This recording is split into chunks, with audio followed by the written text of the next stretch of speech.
डरावनी रातें YouTube channel पर आपका स्वागत है। भूत प्रेत पिशाच और शैतानों की रोमांचक कहानियाँ आपको इस चैनल पर सुनने को मिलती हैं।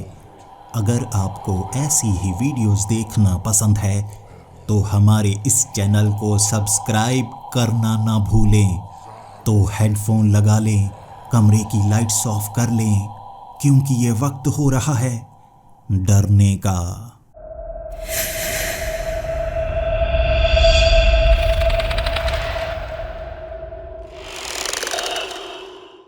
हर तरफ बर्फबारी हो रही थी और इस बर्फबारी में मैं अपनी मंजिल की तरफ गाड़ी लेकर जा रहा था। सोचा नहीं था इतनी ज़्यादा बर्फबारी होगी। मुझे अब लगने लगा था मैंने बहुत बड़ी गलती कर दी। सड़क पर बर्फ बढ़ती जा रही थी और इस बर्फ में गाड़ी चलाना मुश्किल हो रहा। बार बार ये स्टीयरिंग मेरे कंट्रोल में नहीं रहता, लेकिन गाड़ी की रफ्तार धीमी करके फिर भी मैं बचता जा रहा था। मैं पहाड़ी इलाके में था। सफ़र बहुत लंबा तय करना था मुझे, और जो मैं करके आया था वो भी काफ़ी लंबा सफ़र था। लेकिन धीरे धीरे मुझे समझ में आना शुरू हो गया। रात के 11 बज चुके हैं और बर्फबारी जिस तरह से हो रही है ये बढ़ती चली जाएगी और ये रास्ते बर्फ़ की चादर से ढक जाएंगे, जिसके बाद गाड़ी चलाना मुश्किल हो जाएगा। ऐसा ना हो यहाँ कोई हादसा हो जाए और किसी को पता तक नहीं चलेगा कि यहाँ गाड़ी इस तरह खाई में गिरी हुई है या बर्फ़ की चादर के बीच ढक चुकी है। ये मेरी मौत का कारण नहीं बनना चाहिए। मैं घबराया हुआ सोचता जा रहा था, गाड़ी को रोकूं तो कहाँ पर रोकूं, क्या करूं, कैसे करूं। धीरे धीरे मुझे लगने लगा अगर कुछ भी आया, मुझे ऐसा लगा यहाँ पर मैं गाड़ी रोक सकता हूँ, रात गुजार सकता हूँ, वहाँ गुजारने की कोशिश करूँगा। ऐसे रास्तों पर जो खास तौर पर पहाड़ों के बीच बने हुए हैं, जंगली रास्ते, यहाँ आपको कोई घर नहीं मिलता, कुछ नहीं मिलता, और कई लोगों की मौत यहाँ गाड़ी खराब होने के कारण हो जाती है। गाड़ी के अंदर रहकर भी मौत ही मिलती है और गाड़ी के बाहर निकलकर भी मौत ही मिलती है। कभी किसी से डरता नहीं था मैं, लेकिन इस बार लग रहा है गलती हो चुकी है। मैं एक बहुत बड़ा बिजनेसमैन हूँ और मेरा नाम है लियोनार्डो गार्सिया। मैं एक बड़ा ही अय्याश इंसान हूँ, अपने बारे में झूठ नहीं बोलूँगा। मेरी 50 गर्लफ्रेंड रह चुकी हैं और एक के साथ तो अभी अभी मैंने ब्रेकअप किया है। उसके बाद मुझे लगा था किसी नए शहर में अब घूम फिर के आता हूँ। ब्रेकअप होने के बाद जैसे फिर से सुकून की सांस ली थी मैंने और निकल पड़ा था अकेला ही गाड़ी लेकर। मैं शादी करना नहीं चाहता। मैं नहीं चाहता कि मेरी जायदाद हिस्सों में बंटती चली जाए। गर्लफ्रेंड ज़रूर बनाता हूँ, लेकिन जब भी कोई लड़की शादी के लिए कहती है दूर कर देता हूँ खुद से। अमीर मैं खुद हुआ हूँ, अपनी संपत्ति को किसी के साथ बांटना नहीं चाहता। लेकिन इस बार मुझे लगने लगा है कि शायद मेरी ज़िंदगी में मैंने जो लड़कियों को धोखा दिया है ना, वो गुनाह मेरी आंखों के सामने तो नहीं आ रहे। मैं समझा रहा था अगर मैं मरा भी ना तो मन में किसी भी तरह का संकोच नहीं रखूंगा। ये सोच रहा, गाने सुन रहा और शराब की बोतल तो पास में पड़ी हुई। एक एक करके मैं घूंट पीता जा रहा और अचानक ये शराब नहीं चढ़ी थी, लेकिन मुझे एक बड़ा सा बंगला वहाँ सड़क के एक तरफ नजर आया। मैंने जल्दी से गाड़ी उस तरफ घुमा ली, क्योंकि अब आगे का रास्ता बड़ा भयानक होने वाला था और शायद मेरी मदद के लिए ऐसी बड़ी हवेली मुझे नजर आ गई। मैं उस तरफ गाड़ी बढ़ाता गया। एक छोटी सी पहाड़ी के ऊपर बनी हुई वो हवेली काफ़ी बड़ी लग रही थी, लेकिन इतनी ज़्यादा बड़ी भी नहीं कि उसे महल कहा जा सके। वो रास्ता और ऊपर वाला खुला वो गेट। मैं वहाँ से गाड़ी एक तरफ लगाकर जल्दी से उस हवेली की तरफ जा रहा और बार बार सोचे जा रहा, कोई ना कोई यहाँ पर मुझे मिल जाए। मुझे भूख भी लगी है और मुझे लग रहा है कि इस हवेली में मैं छिपकर पूरी रात गुजार सकता हूँ। जब ये बर्फबारी कम हो जाएगी या बर्फ़ पिघल जाएगी, गाड़ी लेकर मैं आगे जा सकता हूँ। लेकिन उस हवेली की कई खिड़कियों पर मुझे रोशनी नज़र आ रही थी और मन में खुशी हुई, आखिरकार कुछ तो ऐसा मिला जो मेरे लिए अच्छा है। मैं ज़रा इज्जत से बात करूँगा, ऐसा ना हो इस हवेली में रहने वाले लोग खड़ूस हों। वैसे मैंने जो सूट पहना है काफ़ी महंगा है, लगभग $50,000 का। इसे देखकर कोई भी इम्प्रेस हो सकता है। मैं बस यही आशा करता हूँ कि जो भी दरवाज़ा खोले वो कोई महिला हो, क्योंकि महिलाओं के सामने मैं जब इज्जत से बात करता हूँ, प्यार से बात करता हूँ और दिखने में अच्छा हूँ, हर कोई इम्प्रेस हो ही जाता है। जब तक मैं गाड़ी से दूर निकलकर उस हवेली के दरवाजे तक आया, पीछे मुड़कर देखा मैंने, वो गाड़ी के ऊपर भी बहुत ज़्यादा बर्फबारी हो चुकी थी और यहाँ इतनी बर्फबारी के बाद बाहर निकलना मौत के बराबर होता है।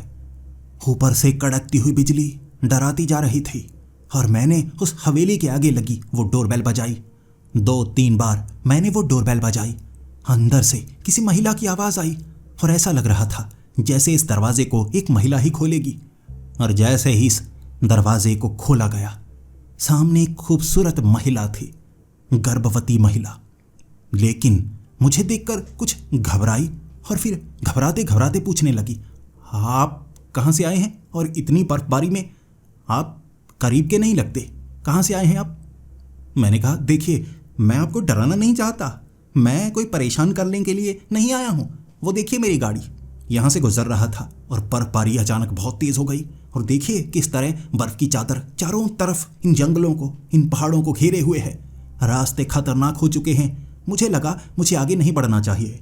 आपकी ये बड़ी हवेली मुझे नज़र आई। मैं बस एक रात कहीं कोने में गुजारना चाहता हूँ ताकि बर्फ़ से मैं बचा रहूँ।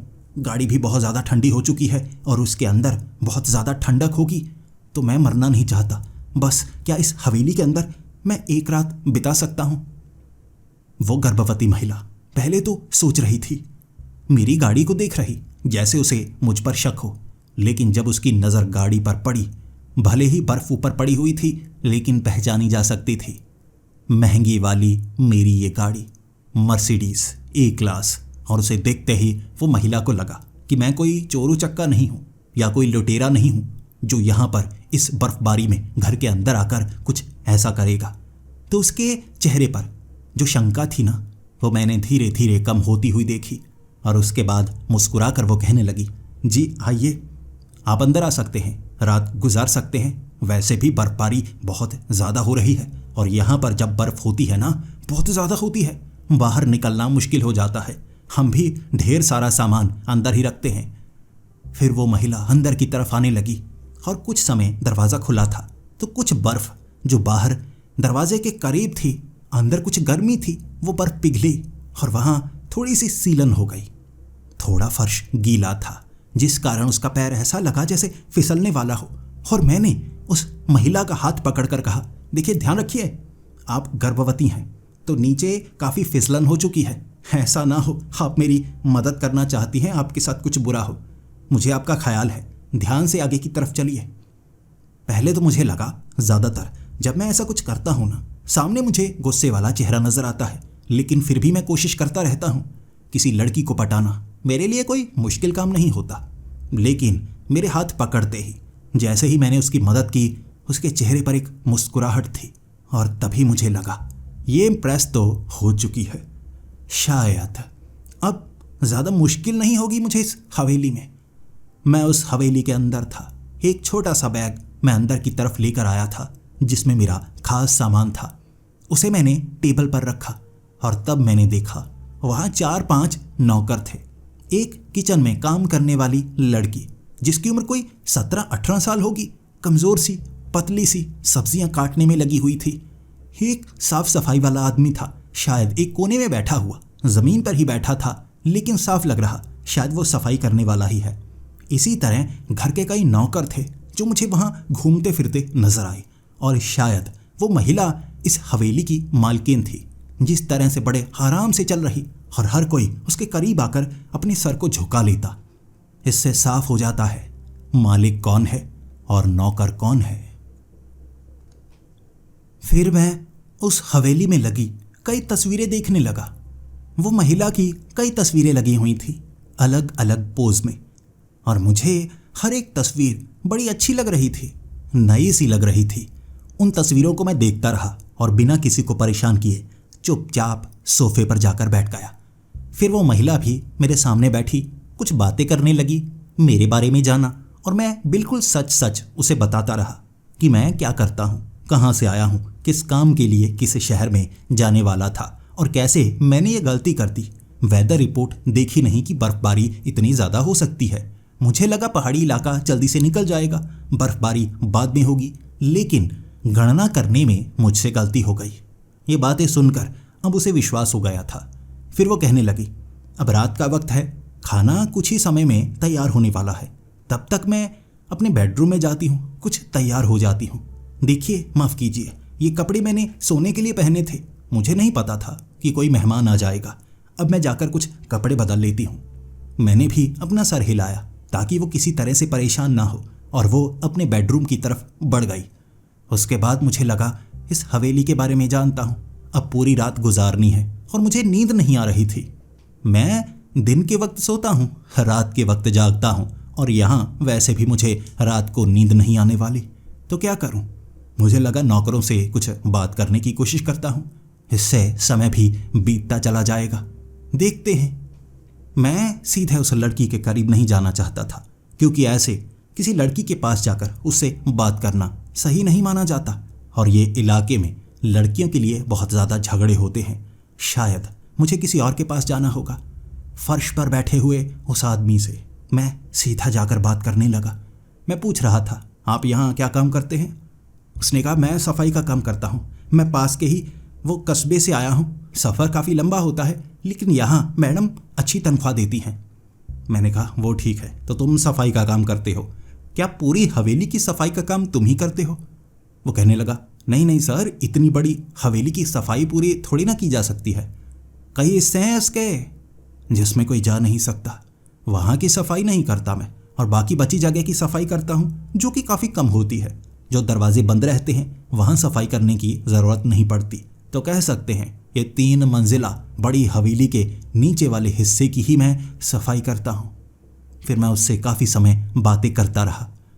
फिर मैंने उसको कहा, अच्छा तो यहाँ क्या आप 4-5 लोग ही हैं या और भी हैं? उसने कहा, नहीं नहीं, यहाँ ज़्यादातर तो मैं और वो लड़की जो खाना बनाती है वही रहते हैं, बाकी यहाँ से चले जाते हैं। अब बर्फबारी शुरू हो गई ना, तो कोई यहाँ से जा नहीं पाया और मैडम को अब थोड़ा अजीब सा महसूस होता है। वो जैसे प्रेग्नेंट है ना, तो बच्चा शायद 1-2 महीने में हो जाएगा, इसीलिए वो थोड़ा बीमार रहती हैं, चलने में थोड़ी मुश्किल होती है, तो उनकी मदद के लिए हमें यहाँ रहना पड़ता है। अब मैं थोड़ा थोड़ा उसे छेड़ने लगा था ताकि कुछ बातें असहज होकर वो मुझे बताए। मैं उसे कहने लगा, अच्छा तो तुम्हारी उम्र कितनी होगी? उसने कहा, मेरी उम्र सर 21 साल है। मैंने कहा, अच्छा तो कॉलेज में पढ़ाई नहीं की तुमने? उसने कहा, नहीं सर, मेरे पिता काफ़ी गरीब है ना, तो कॉलेज में पढ़ाई मैं कर नहीं पाया। उस कस्बे में हमारे बड़े खेत हैं, वहाँ पर भी मैं काम करता हूँ, लेकिन मैडम तनख्वाह अच्छी देती हैं, जिससे घर का गुजारा अच्छा होता है, और मैं पढ़ाई के लिए कुछ रकम जोड़ रहा हूँ और मैं घर भी बनाना चाहता हूँ, तो मैडम काफ़ी ज़्यादा मदद करती हैं, तो हमारा भी फ़र्ज़ बनता है यहाँ काम करने का। उसे छेड़ते हुए मैं कहने लगा, अच्छा तो मैडम के हस्बैंड क्या वो भी यहाँ पर हैं? वो नज़र नहीं आ रहे। उसने कहा, मैडम के हस्बैंड नहीं हैं, मैडम यहाँ अकेले ही रहती हैं। ये बात कुछ अजीब सी लगी। मैंने पूछा, अच्छा तो मैडम का तलाक हो चुका है या वो अलग रहती हैं? उस लड़की ने कहा, मैडम का तलाक नहीं हुआ, मैडम की कभी शादी नहीं हुई। ये बात एक झटके के समान थी। मैं एकदम से थोड़ा हंसा, फिर वो थोड़ा सा घूरने लगा। मुझे लगा मैं किसी की बेइज्जती नहीं कर सकता, तो मैंने सवाल बदल कर पूछा, बिल्कुल सही लहजे में। मैंने उसको पूछा, यानी कि मैडम का कोई बॉयफ्रेंड भी नहीं था? उसने कहा, नहीं नहीं, मैडम ने कभी बताया तो नहीं, और शादी तो उनकी कभी हुई ही नहीं। मैंने थोड़ा सा मुस्कुराते हुए उसको पूछा, तुम्हें कुछ अजीब नहीं लगता? अगर मैडम का कोई बॉयफ्रेंड नहीं है, मैडम का कोई पति नहीं है, तो मैडम गर्भवती कैसे हैं? उसने अपने होंठों को बंद कर लिया, नज़रों को नीचे की तरफ झुकाया। उसने कोई जवाब नहीं दिया, जैसे वो डरा हुआ हो। मैंने उसके करीब आकर पूछा, देखो ये मर्दों वाली बात है, मैं किसी को नहीं बताने वाला, डरो मत कि मैं तुम्हारी शिकायत लगा दूंगा। बस वैसे ही मुझे काफ़ी अजीब लगा, उसकी शादी नहीं हुई, कोई बॉयफ्रेंड नहीं है, अकेले रहती है, और प्रेग्नेंट कैसे हो गई? चक्कर तो चल रहा है इसका, चक्कर तो चल रहा है, किसी से नाजायज़ रिश्ता होगा इसका। अब इसके बारे में किसी ने सोचा नहीं? वो 4 कदम पीछे हटाकर बड़े हल्के आवाज़ में कहने लगा, सर मैंने कुछ सुना नहीं सर, मुझे आवाज़ सी नहीं आ रही, ज़रा मैं सफाई कर लेता हूँ, सफाई का काम बहुत ज़्यादा पड़ा हुआ है। वहाँ से पतली गली से खिसका वो पीछे जो साफ इलाका था, एक कमरा, वहाँ पर सफाई करने लगा। घबरा चुका था किसी खास चीज़ से, लेकिन मुझे लगा यह नौकर है, डरता होगा, लेकिन किसी के मन में यह सवाल आता नहीं, गर्भवती है और इतनी तस्वीरें प्रेग्नेंट की लगाई हुई हैं इसने, कोई बॉयफ्रेंड नहीं, कोई हस्बैंड नहीं, कुछ ना कुछ तो गड़बड़ है, चालू लगती है ये। फिर मैं घूमने लगा। वहाँ एक बूढ़ा आदमी था जिसकी उम्र लगभग 80 से 85 साल होगी, बहुत ज़्यादा बूढ़ा, और जैसे दरवाजे के पास कुछ खास काम कर रहा। करीब से देखा तो लकड़ी को घिसकर एक आकार दे रहा था। मैंने उस बूढ़े आदमी को कहा, देखिए अंकल, आप इस उम्र में काम कर रहे हैं, आप रिश्तेदार होंगे उनके। वो मेरी तरफ देखकर कहने लगा, नहीं नहीं, रिश्तेदार नहीं हूँ, वो मैडम बड़ी अच्छी हैं, वो जिसको भी काम देती हैं तनख्वाह अच्छी देती हैं, इसीलिए मुझे लकड़ी का काम दिया गया है। मैं लकड़ी से कुछ ना कुछ बनाता रहता हूँ, बाकी जब भी दरवाजे वगैरह कुछ खराब हो तभी काम करना पड़ता है, बाकी समय बस यहाँ पर आओ। और मुझे कई बार शर्म आने लगती है, मुझे लगता है चलो ऐसे फ्री में बैठे रहने से, तनख्वाह लेने से हमें पाप लगता है, कुछ ना कुछ काम तो करता रहूं। तो लकड़ी की ये छोटी छोटी मूर्तियां वगैरह मैं चिड़िया की बनाकर उन्हें देता रहता हूं। मैं मुस्कुराया और फिर कहने लगा, अच्छा, इससे ये साबित तो होता है मैडम हैं बड़ी अच्छी। और वो मुस्कुरा कर कहने लगा, हाँ मैडम अच्छी तो बहुत हैं, दिल की बड़ी अच्छी हैं। फिर मैं उनके करीब जाकर नीचे ही बैठा और फिर पूछने लगा, मैडम अच्छी तो हैं, लेकिन कोई लड़की इतनी ज़्यादा अच्छी हो तो उसका हमसफ़र भी अच्छा होना चाहिए ना, तो इनका जो हमसफ़र है वो कौन है, यहाँ और कोई नज़र तो नहीं आ रहा। उस बूढ़े आदमी ने कहा, मैडम उनका कोई हमसफ़र नहीं है, शादी नहीं हुई उनकी, और उन्हें कोई बॉयफ्रेंड भी नहीं मिला, ज़िंदगी में उन्हें कोई ऐसा लड़का नहीं मिला जो उन्हें पसंद आया हो, इसीलिए कभी शादी नहीं की, कभी बॉयफ्रेंड नहीं बनाया। उस बूढ़े आदमी के करीब जाकर, कान के करीब मैंने ये शब्द कहे। मैं नहीं चाहता था कि वो डर जाए। मैंने उस बूढ़े आदमी को कहा, लेकिन कोई बॉयफ्रेंड नहीं, कोई हस्बैंड नहीं, आपकी मैडम प्रेग्नेंट कैसे है, आपने कभी सोचा नहीं? मैंने उस बूढ़े आदमी की आंखों में खौफ देखा, डर देखा, घबराहट देखी और नीचे लकड़ी को तेजी से खुरचने लगा। उसकी उम्र हो चुकी थी, हाथ कांप रहे थे, लेकिन खौफ इतना ज़्यादा अपने हाथों को बड़ी तेजी से चलाने लगा था जैसे अभी अभी जल्दी जल्दी वह लकड़ी की चिड़िया बना देगा। फिर मैंने और सवाल किए और उसने एक ही जवाब दिया, अब उम्र हो गई है, मुझे आपके शब्द साफ साफ सुनाई नहीं दे रहे, देखिए मैं काम करता हूँ, आपको कुछ चाहिए तो आप उस लड़की को बता सकते हैं, वो खाना वगैरह आपके लिए ला देगी। मैं उस बूढ़े आदमी के पास से निकला, समझ गया वो जवाब नहीं देगा, यहाँ पर कोई जवाब नहीं देगा, सब उस लड़की से डरते हैं। सवाल इतना अजीब है, कोई सोचता नहीं, या उन्हें पता है वो बताना नहीं चाहते। मैं उस लड़की के पास जाने ही वाला था, लेकिन पीछे से सीढ़ियों पर चलने की आवाज़ आ रही और ये जूतों की आवाज़ थी, हाई हील्स जो उस औरत ने पहन रखी थी नीचे की तरफ आ रही। और जैसे ही मेरे करीब आई मैंने उसको कहा, मैम क्या कुछ बातें आपसे कर सकता हूँ, क्योंकि मुझे रात के वक्त जागने का शौक़ है, नींद मुझे आ नहीं रही, तो अब हम खाना खाएंगे, उसके साथ कुछ बातें करेंगे, यहाँ के बारे में जानना चाहता हूँ मैं। वो कहने लगी, मेरा नाम शिया है, तुम मुझे शिया कह सकते हो, और बाकी रही बातों की बात, मुझे भी रात के वक्त नींद नहीं आती, बातें करना ज़्यादा पसंद करती हूँ, और यहाँ दिन रात एक बराबर ही होते हैं। ऐसी जगह जहाँ बर्फबारी ज़्यादा होती हो, घना जंगल हो, दिन और रात एक समान ही रहते हैं। हमें तो घर के अंदर रहना पड़ता है इतनी ज़्यादा ठंड में। मुस्कुराता हुआ मैं उसी के साथ डिनर टेबल पर बैठ चुका था, मेरे सामने वो और बाकी सारे नौकर काम पर लगे हुए। मैंने उस औरत को कहा, देखिए ये तस्वीरें आपकी बड़ी अच्छी हैं, किस किस जगह पर आपने खिंचवाई हुई हैं? अभी खिंचवाई होंगी ना? उसने कहा, नहीं नहीं, मैं तुम्हें बताती हूँ, चलो मेरे साथ। एक एक करके वो तस्वीरें तुम्हें दिखाती हूँ। मुझे उन तस्वीरों की बात करना बहुत पसंद है, उसके पीछे के इतिहास को बताना बहुत ज़्यादा पसंद है। मैं वैसे भी जानना चाहता था, तो मुझे लगा उसके साथ चल के उन तस्वीरों के बारे में जानने की कोशिश करता हूँ। सबसे पहली तस्वीर उसने दिखाई और कहा, ये देखो, ये वही कपड़े हैं जो मैंने इस समय पहन रखे हैं, और ये लगभग होगी कोई 20 से 25 दिन पहले की यह तस्वीर। उस समय नीचे वाले वो जंगली इलाके में नदी का पानी जमा हुआ नहीं था। उसी नदी के पास एक पत्थर पर बैठकर मैंने ये तस्वीर खिंचवाई थी। अच्छी लग रही है ना? मैंने कहा, जी जी, ये बहुत ज़्यादा अच्छी लग रही है। फिर उसने कहा, ये उसके साथ वाली तस्वीर, ये पिछले साल की है। पिछले साल लाल रंग की ये ड्रेस मैंने पहन रखी थी। देखो उसमें भी मैं कितनी अच्छी लग रही हूँ। एक बार के लिए मेरे मन में एक सवाल आया कि ये पिछले साल की जो तस्वीर है ना, इसमें ये पतली नज़र नहीं आ रही।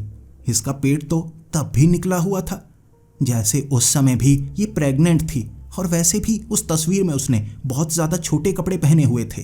ये वो कपड़े हैं जो स्विमिंग के लिए हम इस्तेमाल करते हैं। साफ नज़र आ रहा आगे की तरफ निकला हुआ पेट।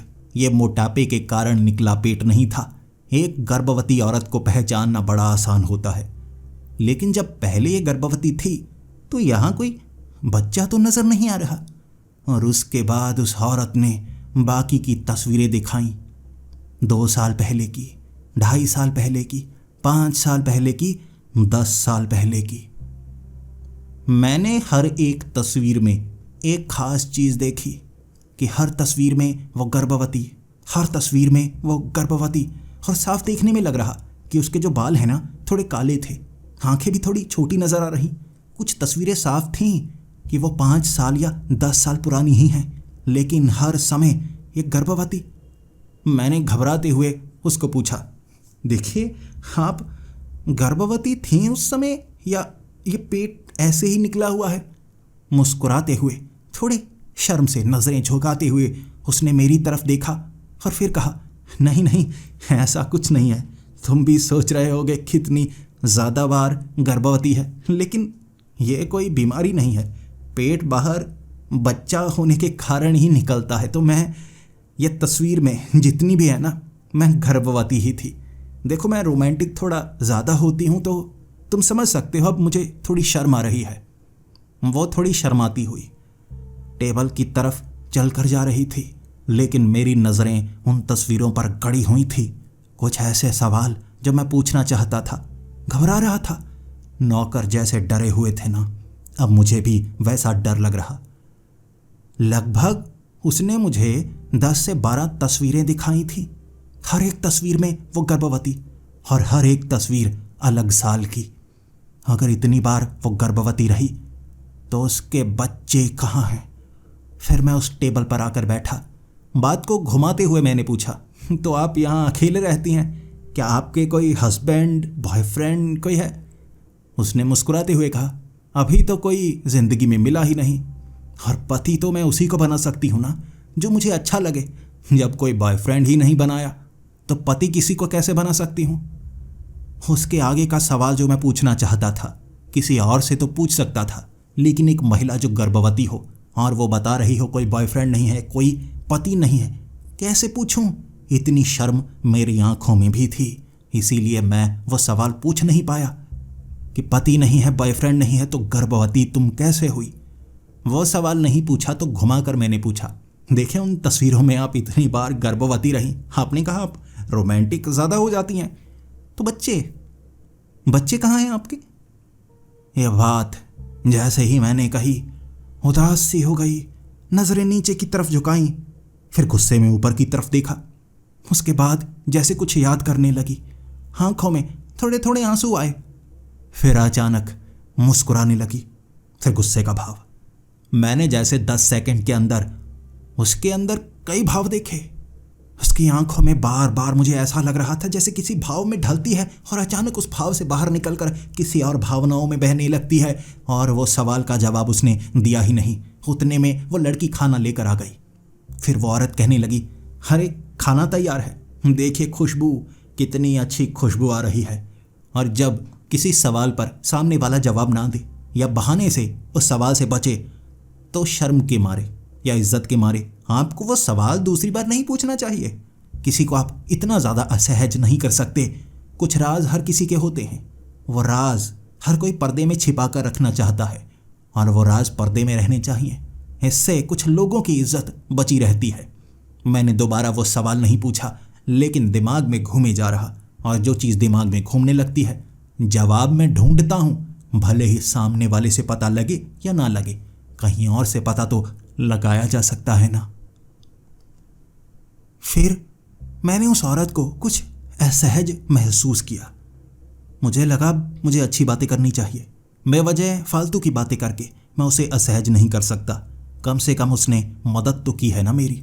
ऐसी तूफानी रात में, बर्फबारी में मुझे उसने आसरा दिया है, तो मैं अच्छी बातें करने लगा। देखिए ये कपड़े जो आपने पहने हैं ना, तस्वीर में भी वही कपड़े हैं, आप पर जचते बहुत हैं। यकीन कीजिए, इतनी खूबसूरत है एक गर्भवती महिला मैंने ज़िंदगी में कभी नहीं देखी। आप बहुत ज़्यादा खूबसूरत हैं। उसके चेहरे पर हल्की सी मुस्कुराहट आई और मैं धीरे धीरे ऐसी बातें करने लगा जिससे उसके चेहरे की वो मुस्कुराहट बढ़ती जा रही थी। फिर मैं कहने लगा, वैसे आप पर कई लड़कों के दिल आए होंगे, आपकी उम्र कुछ 30 के करीब लगती है। उसने सर हिलाया और मैंने कहा, लेकिन मेरा यकीन कीजिए, चाहे कोई लड़का 20 साल का हो या कोई मर्द 40-50 साल का हो, आप इतनी खूबसूरत दिखती हैं ना, हर किसी का दिल आप पर आता होगा। बस मैं इतना जानना चाहता हूँ कि आपका कोई बॉयफ्रेंड नहीं है, आपका कोई हस्बैंड नहीं है, लेकिन लड़कों ने अप्रोच तो किया होगा। ये आप मना नहीं कर सकती कि किसी लड़के ने कभी आपसे पूछा नहीं। फिर शर्म से नज़रें झुकाते हुए उसने कहा, ऐसा नहीं है कि मुझे लड़कों ने पसंद नहीं किया, लेकिन मुझे भी उनमें कुछ पसंद आना चाहिए ना, तो मैंने हर बार मना ही किया। मैं नहीं चाहती थी कि मैं किसी ऐसे रिश्ते में बंधूं जो मुझे पसंद ही नहीं है। फिर मैं मजाक में कहने लगा, ये तो रही बात इतिहास की, भविष्य में कभी हो सकता है ऐसा कि आपको कोई पसंद आए और सामने वाला भी आपको पसंद कर रहा हो, आपकी खूबसूरती की तारीफ कर रहा हो। आप हाँ करेंगी या इस बार भी ना ही करेंगी? जैसे वो समझने लगी थी मैं कहना क्या चाहता हूँ, और मेरी यही मीठी मीठी बातें लड़कियों को बहुत ज़्यादा पसंद आती हैं। हो ही नहीं सकता कि मेरी इन बातों का असर उस महिला पर ना हो रहा हो। लेकिन इतना तो पक्का था, है कुछ रहस्यमय राज हैं उसके मन में, और मैं उसकी ज़बान से ही उसके ये राज सुनकर रहूँगा। तारीफ़ों के पुल बांध दिए थे मैंने, चाहे वो हवेली की तारीफ़ हो या उसके हुस्न की तारीफ़ हो। मैं करता गया। इतने में खाना ख़त्म हुआ और फिर वो कहने लगी, देखिए मुझे कुछ घबराहट हो रही है और मैं गर्भवती हूँ ना, इसीलिए समय समय पर ऐसा होता रहता है। अब मुझे कुछ आराम करना होगा। मन तो कर रहा है आपसे काफ़ी ज़्यादा बातें करूं, लेकिन माफ़ कीजिए मैं कर नहीं पाऊंगी। ऐसा ना हो कि मैं यहीं पर बेहोश हो जाऊं, और आपको पता है ना कि मैं इस तरह यहाँ बेहोश होना नहीं चाहूँगी, बच्चे को खतरा हो सकता है। मैंने हामी में सर हिलाया। मैं नहीं चाहता था कि वो यहाँ से जाए, लेकिन उसका बहाना ऐसा था कि मैं मना कर ही नहीं सकता था। जब वो वहाँ से चली गई, उसके बाद मैंने फ्लर्टिंग काफ़ी ज़्यादा की थी, खिलखिलाकर कई बार हंसी थी, और सीधे सीधे मैं फ्लर्टिंग कर रहा, उसकी तारीफ़ें कर रहा। सभी नौकर सुन भी रहे थे। फिर मैं उसी नौकर के पास गया। अब किसी से बात तो करनी थी ना, बातें करना मुझे पसंद है, और यहाँ पर किसी और से बात नहीं कर सकता, तो मुझे लगा उसी से करता हूँ। ज़मीन पर बैठा हुआ मुझे करीब आते हुए देख कुछ घबराया, जबकि मैंने उसके कंधे पर हाथ रखा और कहा, अरे डरने की बात नहीं है, देखो डरो मत। अब मैं इधर उधर की कोई बात नहीं करने वाला, लेकिन मुझे बातें करना पसंद है। अब पास में बैठोगे, कुछ मदद तो करोगी ना। रात को नींद नहीं आएगी, मैं सोचता रह जाऊंगा, करूं तो करूं क्या। तुम्हें रात को काम करना पड़ता है या दिन के वक्त काम करते हो? उसकी जम्हाई ने मुझे जवाब दे दिया था, भले ही उसकी ज़बान से कोई शब्द बाहर ना निकला था। मैं समझा और कहने लगा, अच्छा तुम्हें नींद आ रही है तो तुम किस कमरे में सोते हो? उसने वहीं पर इशारा किया। उसने कहा, मैं यहीं फर्श पर सोता हूँ, मुझे यहाँ जगह दी गई है और मैं इससे खुश हूँ। कभी कभी तो सोना पड़ता है। वैसे भी मैडम कुछ खास कमरों को कभी खोलती नहीं, तो मैंने भी कभी जिद नहीं की। आपसे बातें करते करते अगर मुझे नींद आ गई तो माफ़ कीजिए, बुरा मत मानना। मैंने कहा, बुरा तो मैं किसी का नहीं मानता, चाहे वो लड़का हो या लड़की हो। आपकी मैडम है बड़ी अच्छी। क्या नाम था उनका? अभी अभी बताया था। हाँ, शिया। जैसा नाम खूबसूरत वैसे ही आपकी मैडम भी खूबसूरत। और इसका जवाब उसने दिया, बिल्कुल, मैंने अब तक किसी महिला को इतना सुंदर नहीं देखा जितनी वो है। और आप भी जिस तरह से तारीफ कर रहे थे, समझ में मुझे आ रहा था कि आप भी उन पर मोहित हो चुके हैं। आपने भी शायद उनसे खूबसूरत महिला नहीं देखी होगी। भले ही मैं यहाँ गलती से आया था, लेकिन उसकी बातें सच थी वो बहुत खूबसूरत। गर्भवती नहीं होती, शायद मैं उसके पीछे ही पड़ जाता। उससे कुछ समय के लिए ही मैं चाहता कि करीब रहूं। उस आदमी से मैं बातें करता गया, लेकिन जब राज आपके दिमाग में घूमने लगे तो घूमकर बात वहीं पर आती है। मैंने उसको कहा, चलो वो बातें जो मैंने पहले कहीं उसका जवाब तुम नहीं दे सकते तो ना दो, इतना तो बता दो। मैडम के जो पहले बच्चे हैं, जैसे कि कई बार मैम गर्भवती हुई हैं, अब बॉयफ्रेंड नहीं है, हस्बैंड नहीं है, मैं सवाल नहीं पूछूंगा कि कैसे हो रही हैं, ये तो बता दो कि बच्चे कहाँ पर हैं। बच्चे नहीं देखे। उसने कहा, मैम के बच्चे नहीं हैं, मैम का कोई बच्चा नहीं है। ये भी मेरे लिए अजीब। फिर मैंने उसको पूछा, ऐसा कैसे हो सकता है? 10 से 12 बार वो गर्भवती रही हैं, क्या कभी बच्चा नहीं हुआ? उसने ना में सर हिलाया। जब मैंने सवाल पूछा, ऐसा कैसे हो सकता है, इतनी बार गर्भवती होने के बाद बच्चा नहीं हो रहा, और क्या गर्भपात वो करवा लेती हैं? उसने कहा, नहीं, उन्होंने कभी गर्भपात नहीं करवाया। लेकिन मेरा सवाल तो बच्चे कहाँ हैं? उसने जवाब दिया, उनके बच्चे नहीं हैं। ये मेरा दिमाग घुमा रहा और मैं कहने लगा, अभी प्रेग्नेंट है, मुझे लगता है 8 महीने की प्रेग्नेंट तो वो होगी, या 8 से 9 महीने के बीच। हो सकता है अगले महीने या कुछ दिनों में उनके बच्चा हो जाए। क्या पहले भी इतने महीने कभी उनका पेट इस तरह से फूला रहा है? उसने सर हिलाया।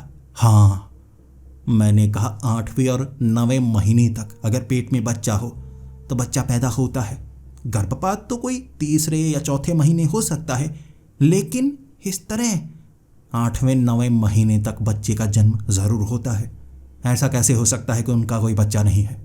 उसने कोई जवाब नहीं दिया और उसकी खामोशी मुझे परेशान किए जा रही थी। सवाल मैं सख्त तरीके से पूछ सकता था, लेकिन मेहमान था, क्या करता?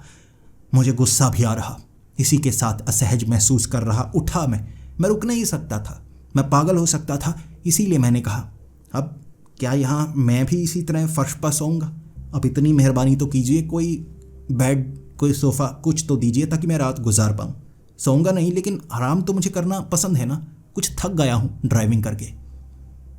तभी उसने मुझे वो लड़की की तरफ इशारा किया, वो लड़की जो किचन में अभी अभी खाना बनाकर हटी थी। उसने बर्तन की सफाई कर दी थी और अकेली बैठी हुई एक कुर्सी पर। जब मैं उसके पास गया, वो कम उम्र की थी, इसीलिए मैं उससे फ्लर्टिंग नहीं कर सकता था, कोई ऐसा सवाल नहीं पूछ सकता था जिससे वो परेशान हो। मैंने बस उतना ही सवाल पूछा जितना मुझे कहा गया था। मैंने कहा, देखिए, क्या यहाँ कोई बेड होगा, कोई सोफ़ा जहाँ पर मैं रुक पाऊँ?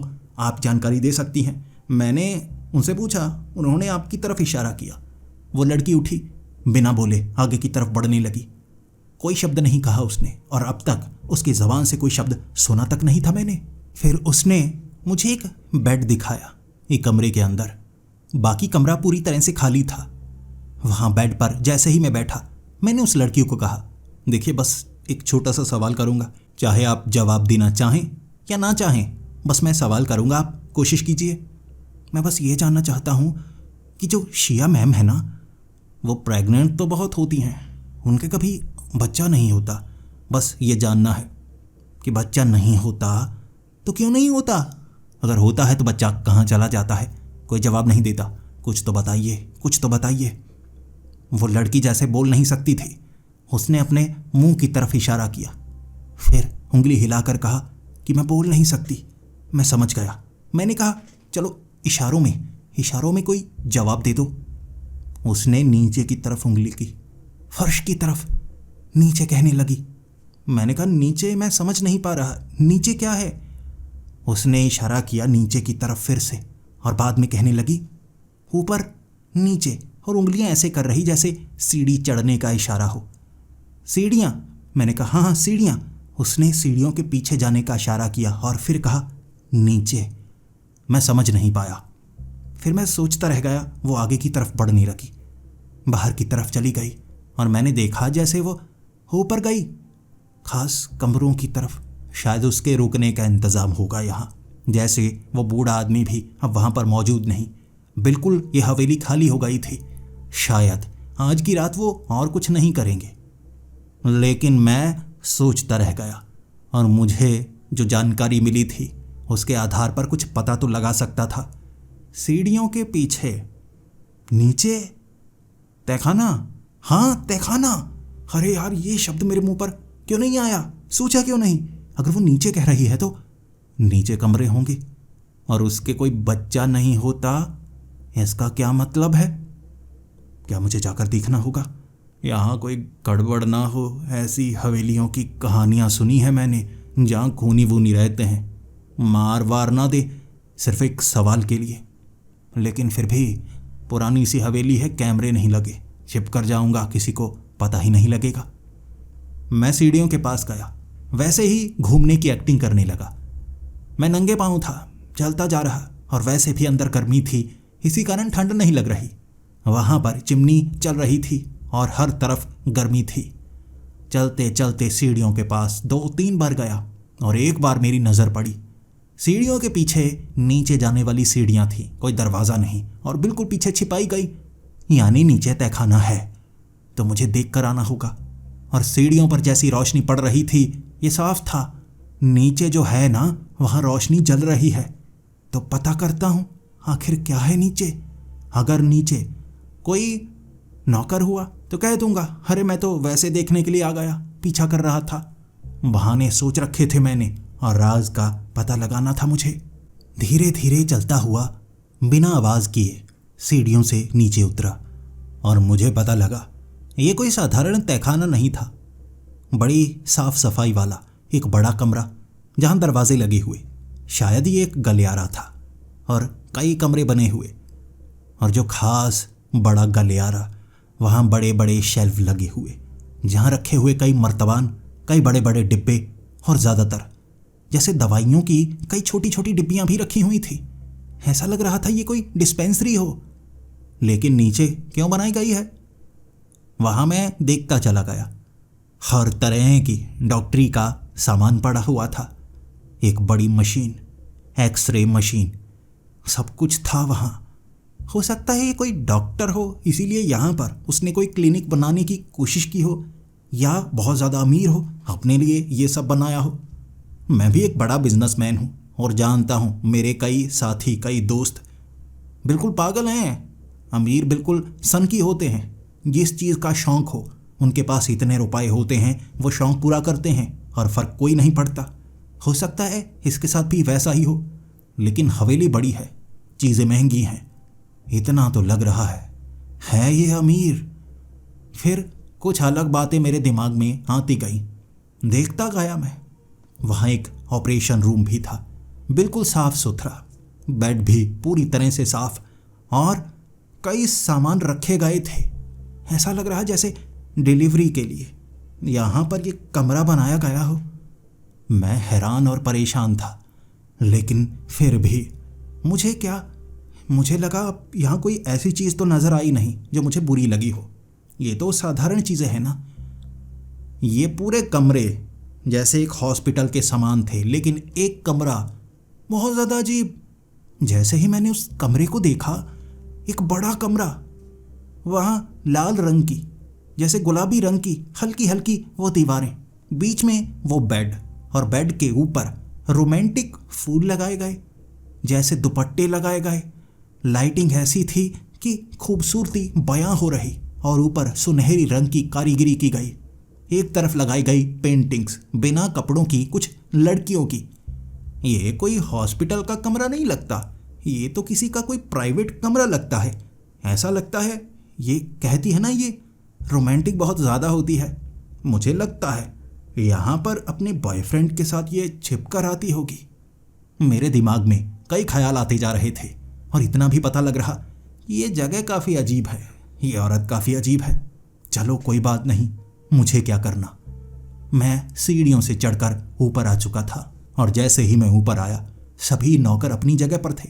वह लड़की जैसे खाना बना रही हो, वो नौकर उठकर सफाई कर रहा और लकड़ी का काम करने वाला वो आदमी एक दरवाजे को ठीक कर रहा। सबने मुझे देखा सीढ़ियों से नीचे आते हुए और मेरे दिल की धड़कन बहुत ज़्यादा तेज़ हो चुकी। कहीं ये ना सोचे कि मैं कोई चोरी करने के लिए यहाँ छिप कर गया था, क्योंकि घर बड़ा है। मैं थोड़ा घबराया और मैं वो बूढ़े आदमी के पास गया और कहने लगा, घर बहुत ज़्यादा बड़ा है, बड़ी हवेली है। मुझे लगा थोड़ा घूमता हूँ, देखिए किसी को परेशानी तो नहीं, आप गलत ना समझे कि मैं नीचे गया कुछ देखा मैंने। वो आदमी कहने लगा, अरे नहीं सर, कोई परेशानी नहीं है, मैम किसी को रोकती नहीं। अगर कोई मेहमान यहाँ पर आए तो अपनी मर्जी से घूम सकता है। अब बड़ी हवेली है, अच्छी तो सबको लगती है, और वैसे भी मैम काफ़ी अमीर हैं। जो चीज़ें वो खरीदती है ना, शायद हम जैसा कोई खरीद नहीं पाता। तो यहाँ आने वाला हर कोई जैसे बहुत ज़्यादा मोहित हो जाता है।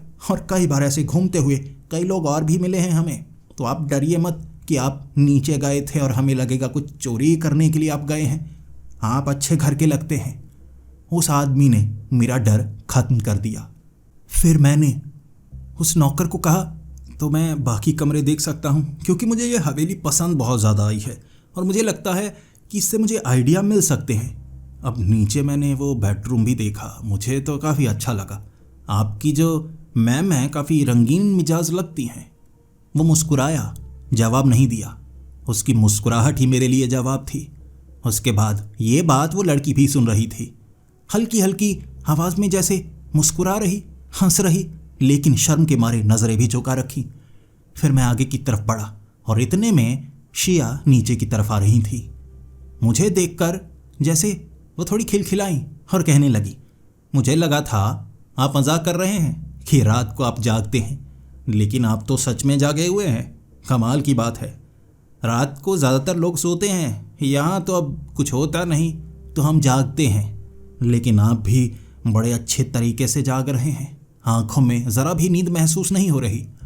मैंने मुस्कुराते हुए कहा, देखिए इतनी खूबसूरत हवेली हो, इतनी अच्छी और इतने अच्छे लोग और एक खूबसूरत महिला, नींद कैसे आएगी आप ही बताइए। उसने जैसे मुस्कुराया, मुझे लग रहा था सच में इम्प्रेस तो हुई होगी। कुछ समय के लिए जैसे आराम करने के लिए गई, शायद मेरी यादें उसके दिमाग में घूमती रही होंगी। वो मेरे करीब आई, फिर मेरे साथ घूमने लगी। मैंने घबराते हुए अब वो बात की जो मैं कब से सोच रहा कि एक बार बता दूं कि मैं सीढ़ियों के नीचे गया था। ऐसा ना हो कि ये थोड़ा घबराए या मुझ पर कोई इल्ज़ाम लगाए। साफ कहा मैंने, देखिए मैं सीढ़ियों से नीचे भी गया था, वैसे ही बोर हो रहा था, कोई नहीं था। पहले मुझे लगा कि क्या सीढ़ियाँ हैं, तो नीचे गया, देखा, मुझे लगा क्लिनिक बनाया है। फिर मैं वो कमरे में भी गया, माफ़ कीजिए, वैसे वो कमरा तो अच्छा लगा, लेकिन प्राइवेसी है, मैं जानता हूँ ऐसे नहीं जाना चाहिए था, तो मैं आपको सच ही बता रहा हूँ। वो थोड़ी मुस्कुराई, थोड़ी शर्माई, फिर कहने लगी, देखिए आप मेहमान हैं, आप मुझे काफ़ी अच्छे लगे, तो आप घूम सकते हैं। अब अच्छा घर कोई भी देखे तो देखने का मन करता है, कोई बात नहीं, मैं आपको रोकूंगी नहीं। आप अगर इस हवेली में घूमना चाहते हैं, देखना चाहते हैं, खूबसूरती को पहचानना चाहते हैं, तो मैं खुद आपको घुमाती हूँ, चलिए मेरे साथ, आपको वो तहखाना नीचे वाला दिखाती हूँ। मैंने कहा, नहीं नहीं, वहाँ तो मैं जाकर आ गया, क्या आप और दिखा सकती हैं? मुझे कुछ डिज़ाइन काफ़ी ज़्यादा अच्छे लगे, क्या आप मुझे और ज़्यादा डिज़ाइन दिखा सकती हैं? उसने कहा, जी बिल्कुल, आइए आपको मैं सारे कमरे दिखाती हूँ, बेहद खूबसूरत हैं। मैंने अपनी पसंद की चीज़ें रखी हैं और एक एक करके नीचे वाले वो कमरे दिखाती चली गई। नीचे वाला वो बेडरूम उसने मुझे दिखाया, जहाँ ऐसी ऐसी मूर्तियाँ पड़ी थी जो बेहद खूबसूरत, अच्छी अच्छी महंगी महंगी पेंटिंग्स। और एक पेंटिंग जो मैंने देखी तो मेरी आंखें खुल गई। अरे 5 साल पहले मैंने इस पर बोली लगाई थी, खरीद नहीं पाया मैं, तो ये आपके पास है। आप मुझे पहचान में नहीं आ रही। अगर वहाँ मैंने आपको देखा होता, जिस तरह से आप खूबसूरत हैं, मुझे नहीं लगता कि आपका चेहरा मुझे भूला होगा।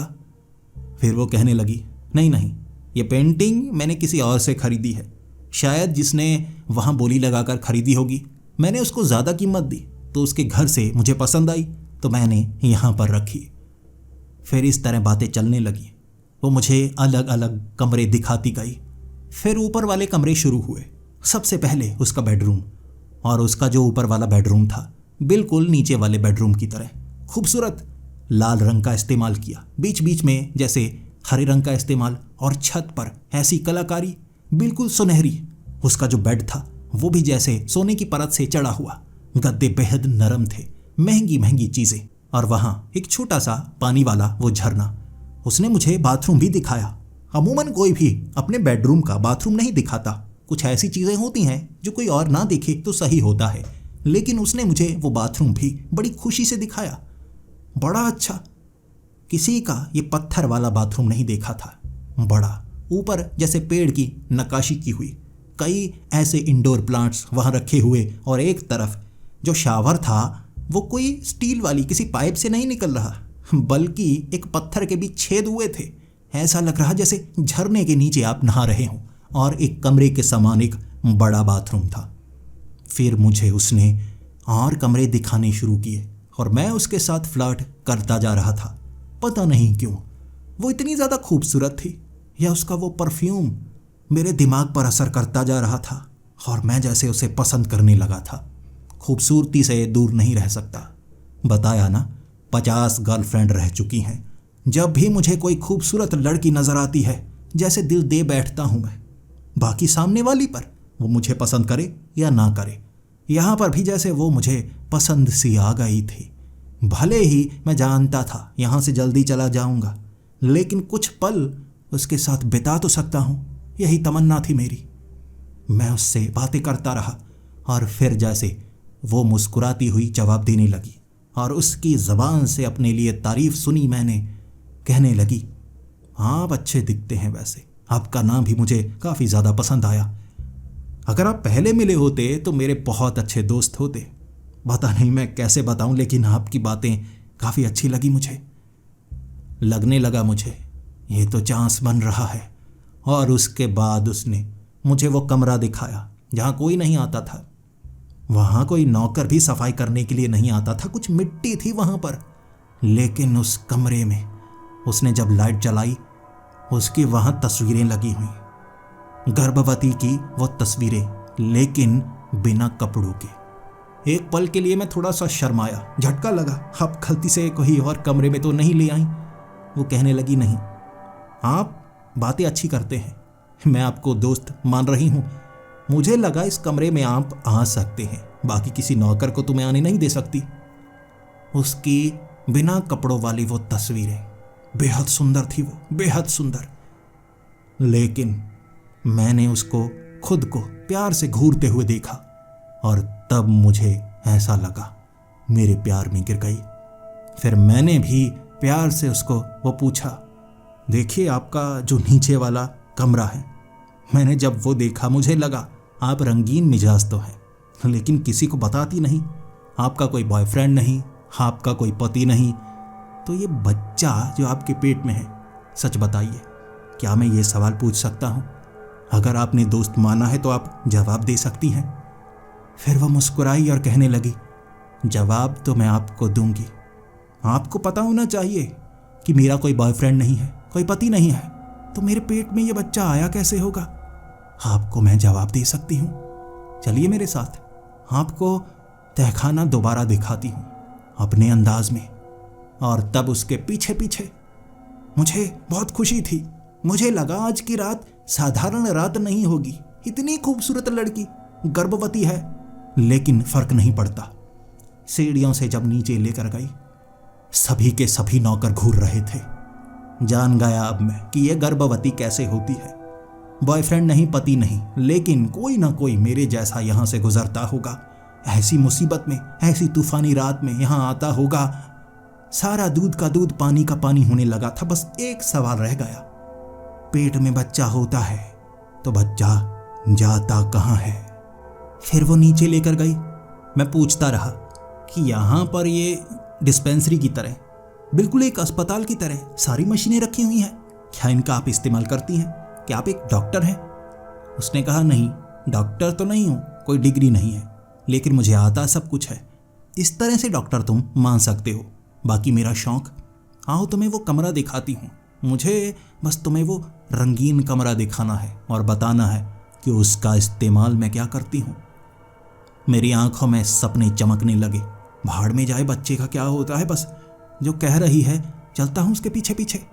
ये सोचकर मैं उसके बिल्कुल पीछे पीछे था। जैसे ही वो उस कमरे में लेकर गई, कहने लगी, दरवाज़ा तो बंद कर दो, कहीं कोई नौकर ना आ जाए। मैंने बड़ी तेजी से वो दरवाज़ा बंद किया, फिर प्यार भरी नज़रों से उसकी तरफ देखा और फिर वो कहने लगी, तुम्हें पता है इस कमरे का मैं इस्तेमाल क्या करती हूँ? कुछ चीज़ें इस कमरे की तुमने देखी नहीं होंगी, मैं नहीं चाहती कि कोई देखे। उसने पीछे वाली दीवार के पास एक रस्सी थी, जिसे ढीला किया तो दीवार पीछे की तरफ सटी, जैसे मशीन लगी थी। वो कमरा बड़ा हो गया और एक बड़ी दीवार जो अब दिखने लगी थी, उस पर कुछ अजीब सा बनाया गया। ये कमरा पहले मुझे रोमांटिक सा लग रहा, लेकिन अब ऐसा नहीं लग रहा। एक दीवार भयानक सी, एक भयानक औरत का जैसे एक चित्र बनाया गया, प्राचीन काल का। मुझे कहने लगी, देखो तो जरा, ये खूबसूरती तुमने नहीं देखी होगी, ये खूबसूरती तुमने बिल्कुल नहीं देखी होगी। मैं देखने लगा कि इसमें खूबसूरती क्या है। उसने कहा, ये देखो, ये एक औरत है ना, बिल्कुल मेरी जैसी, गर्भवती, देखो देखो। मैंने कहा, हाँ हाँ बिल्कुल गर्भवती। उसने कहा, सुंदर है ना? मैंने कहा, हाँ हाँ, लेकिन ये क्या पेट, ये पेट को क्या हुआ है? पेट के अंदर ये क्या नजर आ रहा है, कुछ अजीब सा। मुझे वैसे भी ऐसे जो चित्रकारी होती है ना, जो दीवारों पर बनाई गई या पत्थरों पर, वो समझ में नहीं आती। चलो छोड़िए, अब ये मुझे पसंद नहीं आ रहा, हम कुछ और बात कर रहे थे ना। फिर वो कहने लगी, मेरे पेट में दर्द हो रहा है, वो निकलने वाला है, मेरे पेट से वो निकलने वाला है। मैं एकदम घबराया। देखिए देखिए, मैं लेकर आता हूँ। उसने मेरे हाथ को पकड़ा। नहीं नहीं, किसी को आने की जरूरत नहीं है, मैं खुद ही उसे बाहर निकालूंगी, फिक्र मत करो, ये पहली बार नहीं हो रहा। मेरे सामने उसने अपने कपड़े उतारे और मैं कभी किसी बच्चे को जन्म देते हुए किसी औरत को देख नहीं पाता। घबराता हूं, वैसे भी मुझे ऐसा दृश्य देखना पसंद नहीं था। फिर मेरी आंखों के सामने जो दृश्य आया, कैसे बयां करूं मैं। जो वो कह रही थी बिल्कुल सही कह रही थी, वो बाहर आने वाला है। और जान भी गया उसके पेट में जो बच्चा है वो कैसा है। उसका बच्चा जो मुझे लग रहा उसके पेट में है, उसकी नाभि से उसका पेट फटा था, फटा नहीं जैसे खुला था। एक अजीब से जीव को मैंने उसके पेट में देखा।